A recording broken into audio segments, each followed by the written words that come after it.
మా బీసీలకు అన్యాయం జరుగుతూ ఉంది, దానికోసం 100% కొట్లాడతా భాయ్ సాబ్. నాకు ఇంకా శశభిషలు లేవు. ఎవడన్నా వచ్చి అన్నా మా రెడ్ల గురించి మాట్లాడితే నేను మాట్లాడా భాయ్ సాబ్.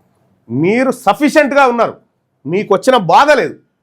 బాధ వచ్చిందల్లా మా బీసీ-ఏ గ్రూప్ వాళ్ళకు, బీసీ-బి గ్రూప్ వాళ్ళకు, బీసీ-సి, బీసీ-డి, బీసీ-ఈ గ్రూప్ వాళ్ళకు, మా మైనార్టీలకు, వీళ్ళకి బాధ ఉంది.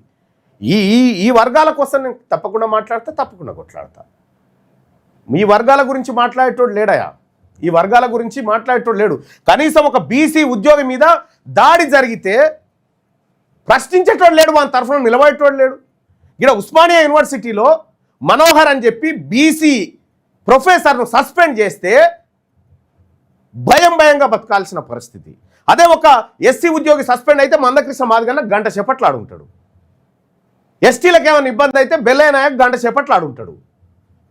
మరి మా వాళ్ళకి ఏమైనా అయితే ఎవడన్నా ఉండాలి కదా. అందుకోసం మేమున్నాం. మా వాళ్ళకు, మా ఉద్యోగస్తులకు భద్రత లేదు, మా ఉద్యోగస్తులను వేధిస్తూ ఉన్నారు, మా ఉద్యోగస్తులకు ప్రాధాన్యత పోస్ట్ లేవు. అందుకోసమే మేమున్నాం. మా ఉద్యోగస్తులకు అండగా నిలబడడానికి తెలంగాణ రాజ్యాధికార పార్టీ ఉంది.